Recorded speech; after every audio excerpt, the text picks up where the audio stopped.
Olá pessoal, a fibra de vidro é uma das novidades do meu mais recente modelo, né? O Márcio acabou me deixando um pouco mais confortável para começar e eu tive coragem de comprar o kit, né? É um kit que é um investimento razoável, não é muito caro, né?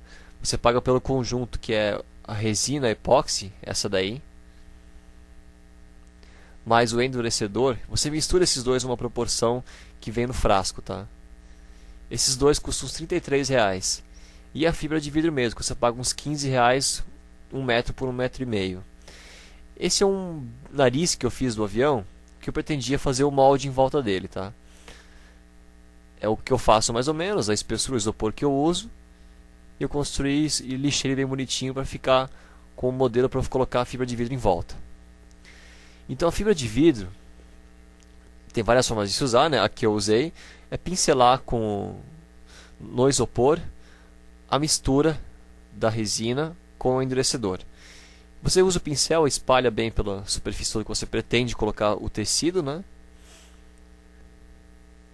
Deixando uma camadinha fininha. O objetivo não é ficar grosso, porque o que deixa a resina, o que deixa a fibra firme, é simplesmente ela estar colada, não tem que ter uma camada de resina.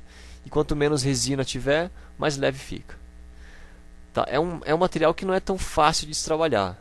Além da luva, o tecido você tem que cortar no tamanho certinho, é tudo muito pegajoso, se você colocou errado é difícil tirar, mas é muito interessante o material. Então depois que você coloca aquela pincelada na superfície, você coloca o tecido por cima e começa a usar o pincel para pressionar e deixar bem certinho o tecido.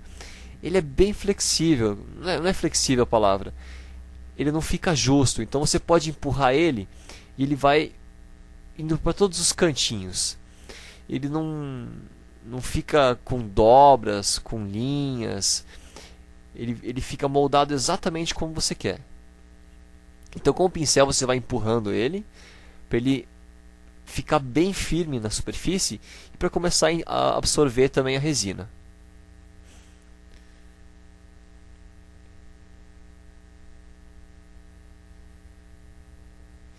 Ela tem um tempo de secagem, a resina. Depois de uns 30 minutos, ela começa a virar um gel. Às vezes demora um pouquinho mais, depende do tempo, né? Como o pessoal que me vendeu explicou, né?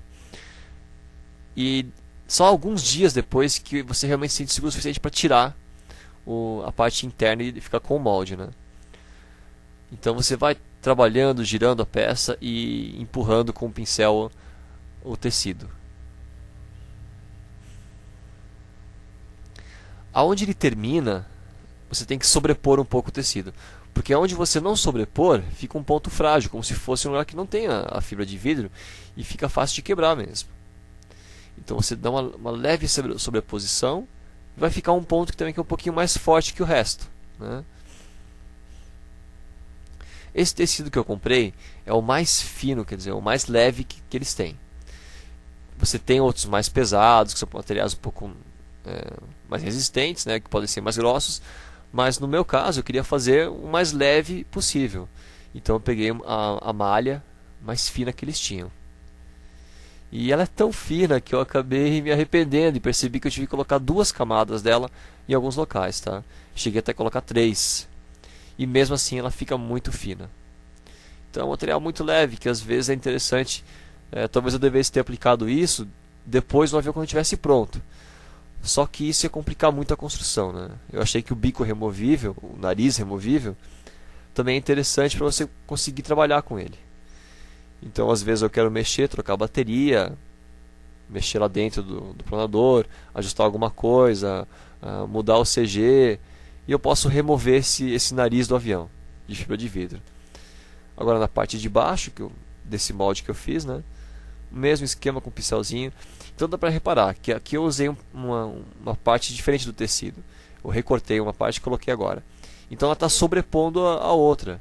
Vai ter um ponto de emenda lá, que vai ficar um pouquinho mais pesado, um pouquinho mais grosso o tecido. A diferença é muito pequena. De novo com o pincel lá empurrando. O objetivo não é ficar enchendo o material de resina. É só que ele fique umedecido na resina mesmo. Então depois que eu terminei, eu simplesmente tirei o isopor do meio. tá? Então eu estou usando uma faquinha no começo e mais no fundo eu tive que usar uma chave de fenda. Eu coloquei em volta também fita adesiva, porque se fosse direto no isopor ia colar, tá? Esse é um detalhe muito importante que eu esqueci de mencionar antes. Se ele ficasse no isopor, não ia ser fácil de tirar. Então, ó, ficou lisinho por fora e por dentro. Se eu não tivesse com a fita adesiva, o isopor ia ficar todo enroscadinho e colado no material. E é assim que ficou. Tá aí o avião que eu fiz e a forma que eu encaixo o nariz. Então é uma capa. Eu não coloquei a vareta de fibra de vidro na ponta. Fui só até o final da asa e na ponta está revestindo o nariz inteiro a fibra de vidro. É uma das novidades, tem mais ainda nesse planador.